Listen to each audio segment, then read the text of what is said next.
আজি হৈছে দৌল যাত্ৰা সেয়েহে আমি গৈ আছোঁ উত্তৰ গুৱাহাটীত থকা দৌল গোবিন্দ মন্দিৰলৈ Hey guys, it's me Deepsika and welcome back to my YouTube channel. নমস্কাৰ আপোনালোক সকলোকে আকৌ এবাৰ মোৰ YouTube চেনেললৈ স্বাগতম জনাইছোঁ আহি বাছৰ পৰা নামিবৰে হ'ল বাছৰ পৰা নামিয়ে আপোনালোকক লগ পাই আছোঁ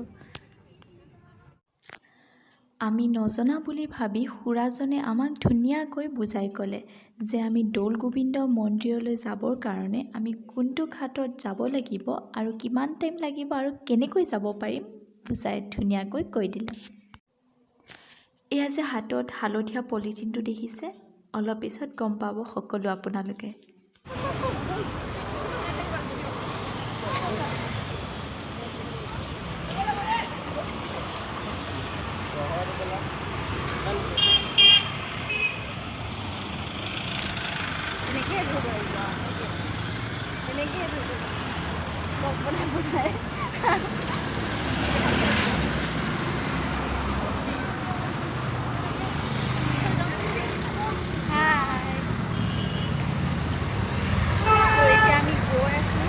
ফেৰীত উঠিবৰ কাৰণে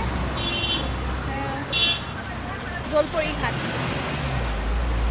আৰু এই পিছত আহি আছে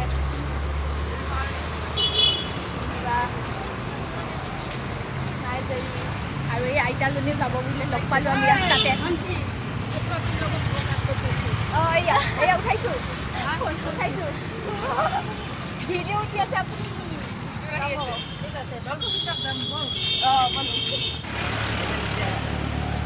ৰ'দ বহুত দিছে ইয়াতে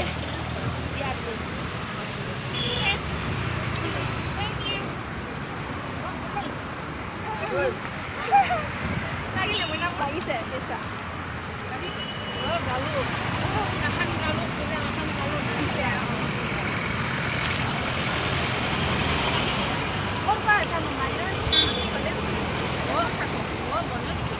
এইটোতো শুক্লেশ্বৰ ঘাট নহয় জানো হা এইটো শুক্লেশ্বৰ ঘাট নে আইতা চাইডতে আছে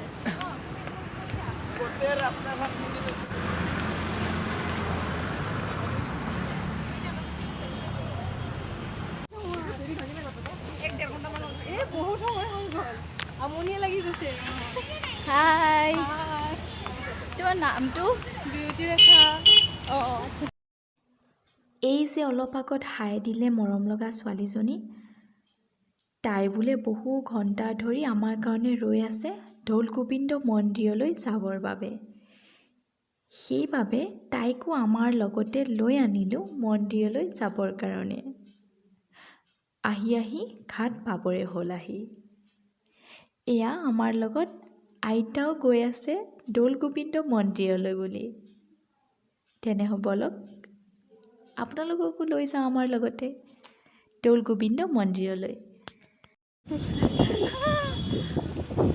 তো আমি এতিয়া ফাইনেলি ঘাট পালোঁ আহি আছোঁ আমাৰ ৰ'দত খোজকাঢ়ি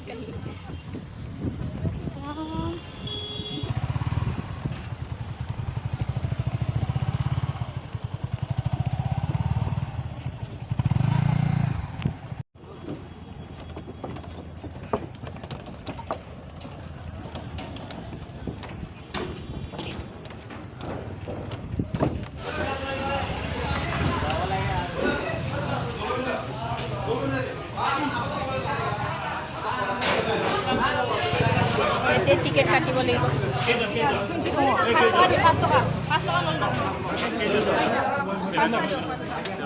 এইটো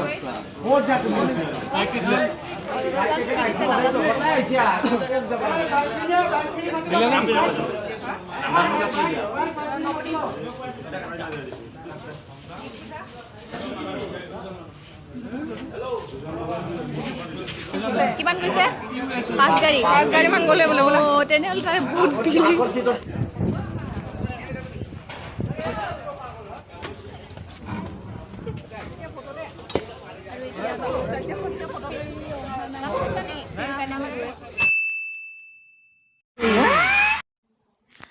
অলৰেডি আমি ফেৰীতে উঠি আছিলোঁ কিন্তু মই গম পোৱা নাছিলোঁ যে আমি ফেৰীত উঠি থকা বুলি সেইকাৰণে মই ক'লোঁ যে আমি ফেৰীৰ কাৰণে ৰৈ আছোঁ বুলি। যেতিয়া চলাবলৈ ষ্টাৰ্ট কৰিলে তেতিয়াহে আমি গম পালোঁ আমিতো ফেৰীতে আছোঁ। কি যে আচৰিত নহয়নে? 10 মিনিট হ'ল তো আমি ৰৈ আছোঁ এনেকৈ। ইমান ৰ'দ দিছে নহয় এইফালে চাওক, ৰ'দ এতিয়ালৈ ষ্টাৰ্ট হোৱাই নাই।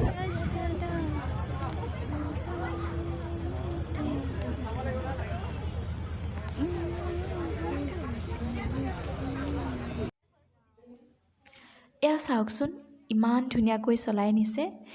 এওঁলোকৰ ভৰসাতে আমি ইপাৰৰ পৰা সিপাৰ হওঁ, নহয়নে বাৰু? এয়া ফেৰীত দেখিলোঁ দুখন ফটো, উত্তৰ গুৱাহাটী ঐতিহাসিক স্মৃতি চিহ্নৰূপে। হৈ গ'ল নেকি? পালোঁ আহি। ফাইনেলি আমি পালোঁ আহি। মাই গড, ইমান ভিৰ ৰ'দ চব। তো আমি এতিয়া পালোঁ আহি ইপাৰ, ব্ৰহ্মপুত্ৰ ইপাৰ। Hello guys, আমি আহি পালোঁ দৌল গোবিন্দ যামগৈ। Happy Holi, bye bye. Oh my god, এতিয়া আমি পালোহি উত্তৰ গুৱাহাটী। মানে পাৰ কৰিয়ে এইটো দৌল গোবিন্দ পায়। মই একো ভবাই নাই ইয়াৰ পৰা কিমান কিলোমিটাৰ আছে? 10 টকাকৈ লয় পাৰ পাৰ্চন। হৰা পাতে পাতে হৰা পাতে পাতে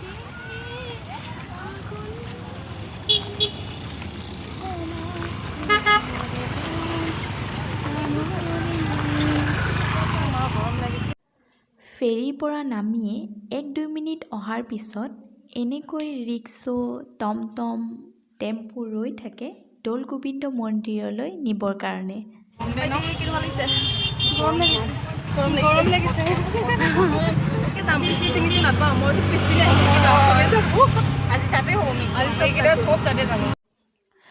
এয়াই হৈছে উত্তৰ গুৱাহাটী। আমি ফেৰীৰ পৰা নামিয়ে টমটমত গৈ আছোঁ দৌল গোবিন্দ মন্দিৰলৈ। হৈ গৈছে ন?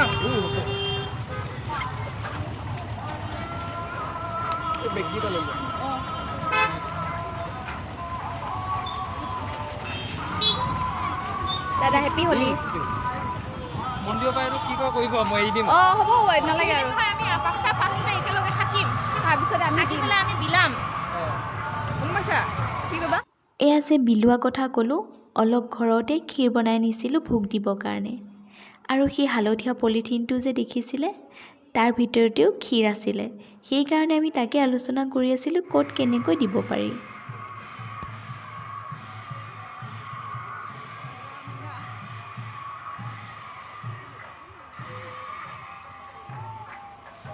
এয়া শুনিছেনে, ইমান দূৰলৈকে নামৰ ধ্বনি। এয়াই হৈছে দৌল গোবিন্দ মন্দিৰৰ দৌল যাত্ৰাৰ মহত্ব। ব'লক তেনেহ'লে আমি সকলোৱে মন্দিৰৰ ভিতৰলৈ যাওঁ।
এটা ছাইডত বহি পেলাই মানে দিব লাগিব পূজা দিম বুলি কৈছে অঁ ব'লা এইটো কৰি লওঁ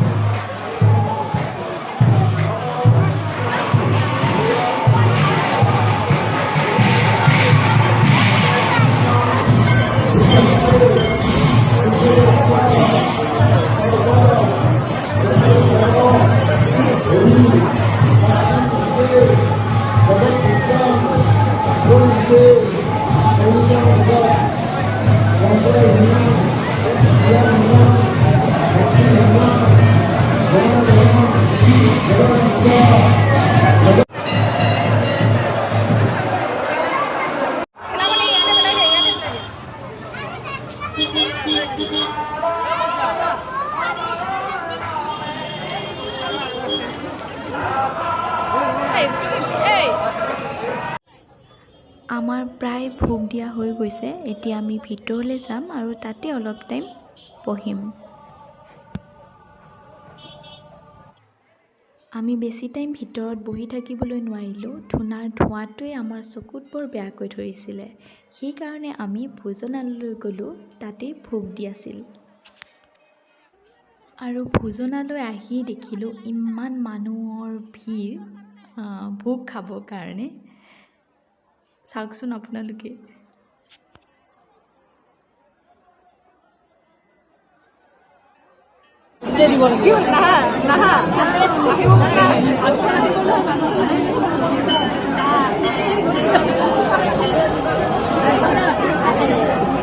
ফাইনেলি আমি সোমাই গ'লোঁ সোমাই পেলাই এতিয়া আমি খাব গৈ আছোঁ হাতটো ধুব গৈ আছোঁ মানুহবোৰে